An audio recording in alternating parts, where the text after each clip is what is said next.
السلام علیکم ورحمۃ اللہ ان الحمد للہ والصلاة والسلام علی رسول اللہ اعوذ باللہ من الشیطان الرجیم بسم اللہ الرحمن الرحیم حتیٰ یہاں تک کہ اذا جب اس نے دیکھا انہوں نے دیکھا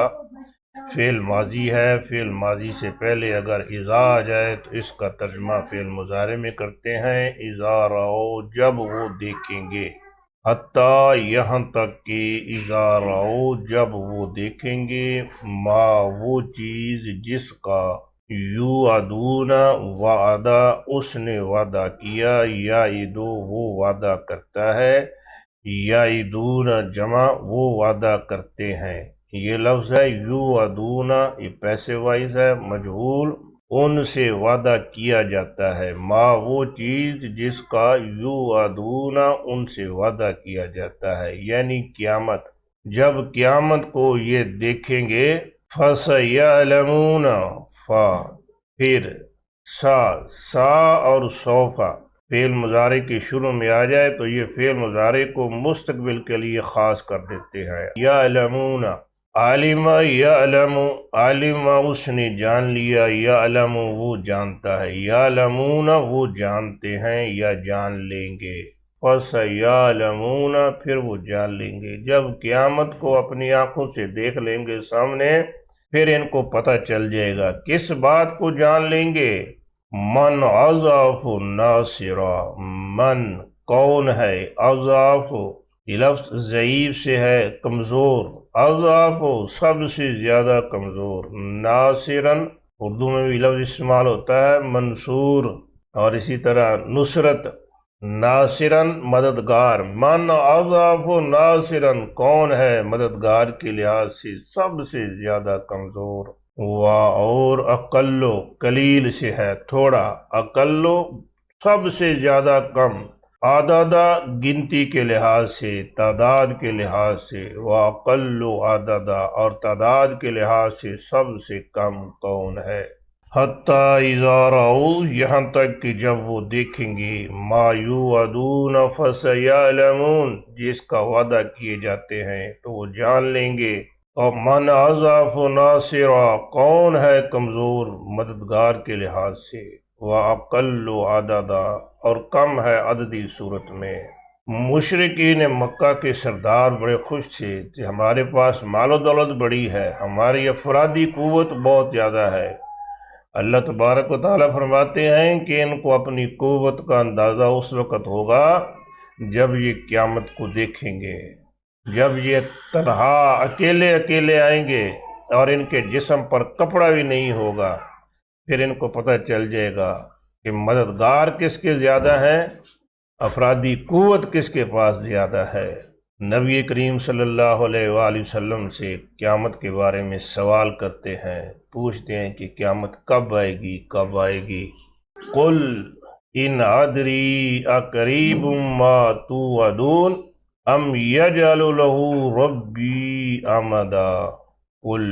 کہہ دیجئے اے محمد صلی اللہ علیہ وآلہ وسلم،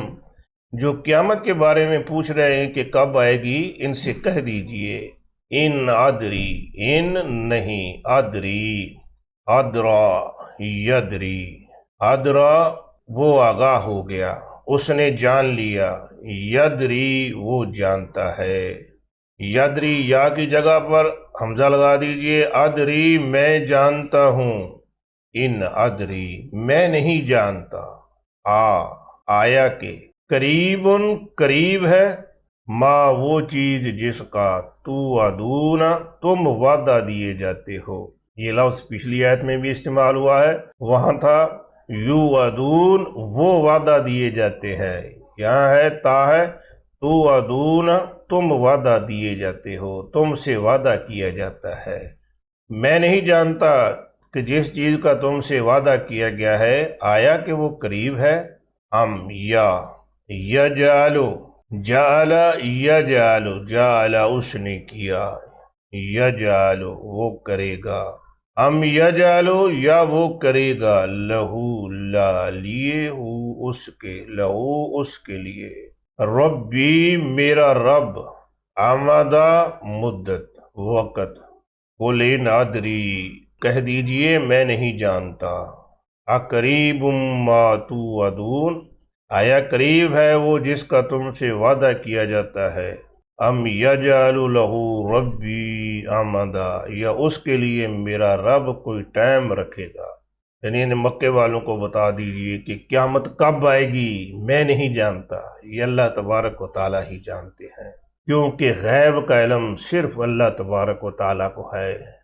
عالم الغیب فلا یظہر علی غیبہ احدا، عالم جاننے والا ہے، الغیبی غیب کا مرکب اضافی بن رہا ہے، اسی لیے غیب جو ہے اس کے با کے نیچے کسر آ رہی ہے، جری حالت میں ہے۔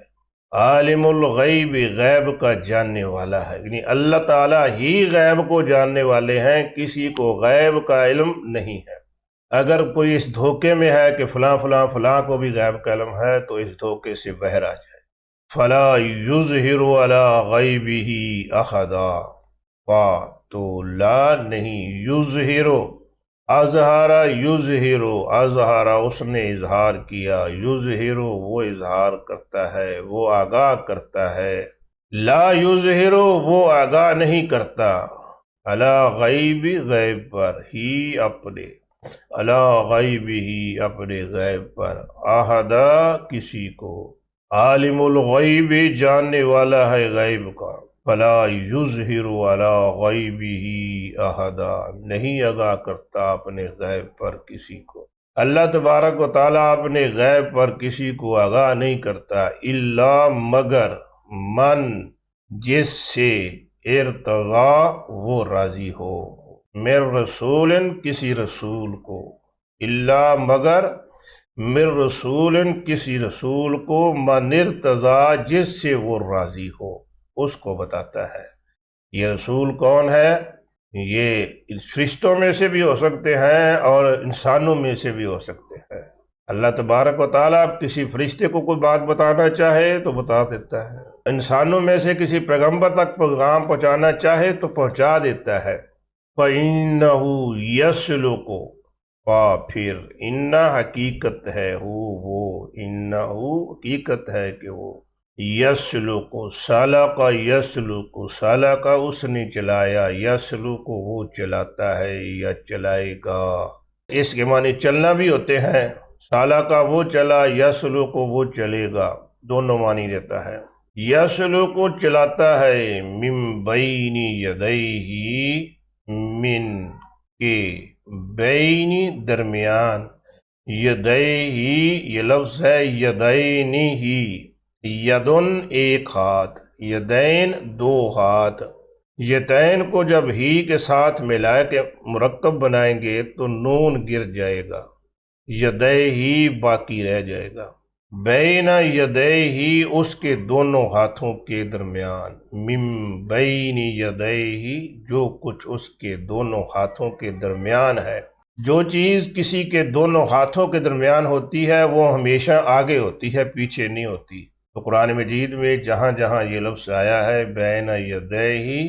یا بین یدیہم تو اس کے معنی ہوتے ہیں اس کے آگے۔ فَإِنَّهُ يَسْلُكُ پھر حقیقت ہے کہ وہ چلاتا ہے، من بین یدیہ اس کے آگے، یعنی جس کو اللہ تبارک و تعالیٰ نے پیغام بھیجا ہے، اپنا خط دیا ہے،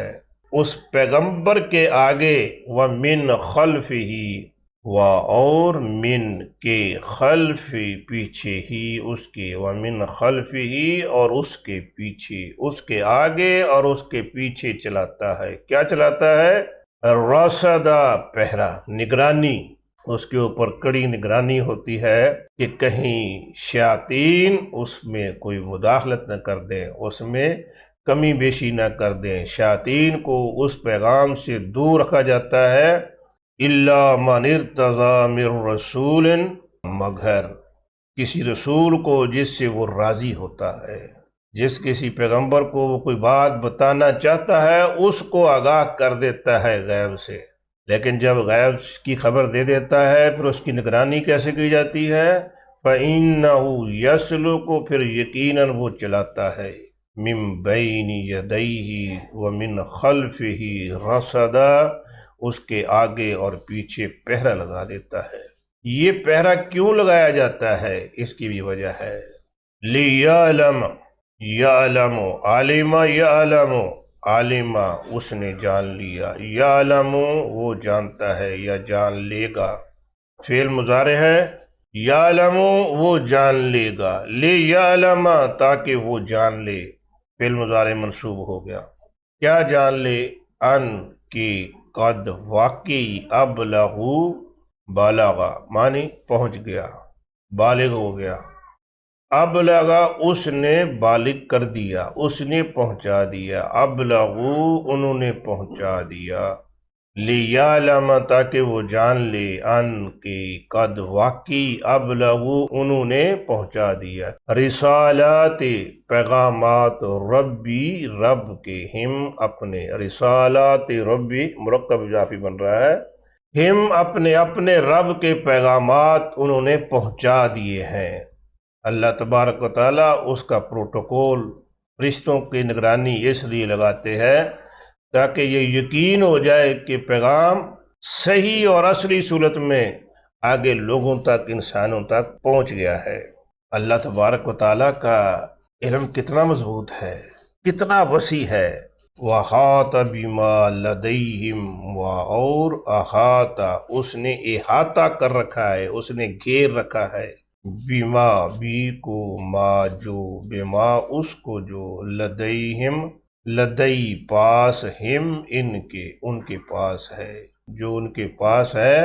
اس کو اس نے گھیر رکھا ہے۔ جو چیز اللہ تبارک و تعالیٰ انبیاء علیہ السلام کو بھیجتے ہیں وہ اللہ تبارک و تعالیٰ کے ریکارڈ میں، علم میں ہوتی ہے، اور کس قدر اللہ رب العزت کا علم پختہ اور مضبوط ہے، کتنا ریکارڈ زبردست ہے۔ وَأَحْصَا،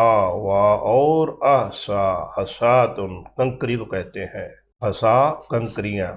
کسی چیز کو گننے کے لیے لوگ کنکریاں استعمال کیا کرتے تھے، ان پڑھ تھے لوگ، تعداد نہیں جانتے تھے، تو وہ کسی کو ایک چیز دی تو ایک کنکری رکھ لی، دو دی تو دو رکھ لی، تین دی تو تین کنکریاں رکھ لی۔ ہم دیکھتے تھے بچپن میں ہمارے گھروں میں جب گندم آیا کرتی تھی، گھر میں خواتین پڑھی لکھی نہیں ہوتی تھی، وہ کوئلے سے یا لکڑی سے دیوار پر لائن لگا دیتی تھی، ایک بوری آئی ہے ایک لائن لگا دی، دو آئی دو لائنیں لگا دی۔ عرب میں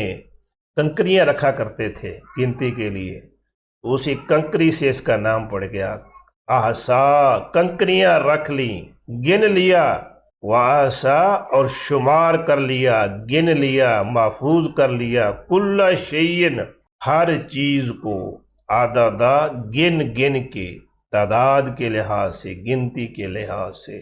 لیعلم ان قد ابلغوا تاکہ وہ جان لے کہ انہوں نے واقعی پہنچا دیا ہے، رسالات ربہم اپنے رب کے پیغامات کو، وَأَحَاطَ بِمَا لَدَيْهِمْ اور اس نے احاطہ کر رکھا ہے اس کا جو ان کے پاس ہے، وَأَحْصَىٰ كُلَّ شَيْءٍ عَدَدًا اور اس نے ہر چیز گن گن کر رکھی ہوئی ہے، ہر چیز اللہ تبارک و تعالیٰ کے ریکارڈ میں گنی ہوئی ہے۔ تو یہاں یہ بات یاد رکھیے کہ غیب صرف اللہ تبارک و تعالیٰ کو ہے، للہ غیب السماوات والارض، اللہ تبارک و تعالیٰ کے علاوہ غیب کا علم کسی کو نہیں ہے۔ اگر وہ اپنے غیب میں سے کسی کو بتانا چاہے تو وہ ہوتے ہیں پیغمبر، انبیاء علیہم السلام۔ اللہ تبارک و تعالیٰ اپنا پیغام فرشتوں کو دیں یا انسانوں میں سے پیغمبروں کو دیں، جس کو اپنا پیغام بھیجتے ہیں پھر اس کی نگرانی ہوتی ہے، اس کے ارد گرد فرشتوں کا پہرا ہوتا ہے، پروٹوکول ہوتا ہے۔ دو مقصد، ایک تو شیاطین اس میں مداخلت نہ کر سکیں، پیغام جو ہے وہ اپنی اصلی حالت میں رہے، اس میں کوئی کمی زیادتی نہ ہو جائے۔ دوسرا یہ کہ یہ یقین ہو جائے کہ پیغام اصلی حالت میں آگے لوگوں تک، انسانوں تک کنورٹ ہو گیا ہے، پہنچ گیا ہے۔ تو اس طرح جس پیغمبر کو بھی اللہ تبارک و تعالیٰ نے جو پیغام دیا وہ پیغام انہوں نے آگے لوگوں تک پہنچا دیا، اس میں کسی قسم کی کمی نہیں کی۔ کسی پیغمبر نے بھی ایسا نہیں کیا کہ جو پیغام انہیں ملا ہے اس میں سے آدھا بچا دیا اور آدھا آگے پہنچا دیا، نہیں۔ اللہ تبارک و تعالیٰ کی طرف سے جو پیغام آتا ہے وہ پیغمبر کا صرف نالج بڑھانے کے لیے نہیں، اس میں اضافہ کرنے کے لیے نہیں ہوتا، وہ آگے پبلک تک، لوگوں تک پہنچانے کے لیے ہوتا ہے۔ اب جو پیغام غیب سے پیغمبر تک آیا وہ لوگوں تک اللہ آپ نے پہنچا دیا، اس لیے غیب کا علم اللہ تبارک و تعالیٰ کے علاوہ کسی کو نہیں ہے۔ اگر کوئی کہتا ہے کہ کسی کو ہے تو وہ صرف اس کے اپنے کھانے پینے کے چکر ہیں، فرسودہ باتیں ہیں، اس کا حقیقت سے کوئی تعلق نہیں ہے۔ قرآن پڑھیے، قرآن سمجھیے، اپنے عقائد اور نظریات کو قرآن و سنت کے مطابق بنائیے اور فرسودہ نظریات سے باہر نکلیے۔ وما توفیقی الا باللہ۔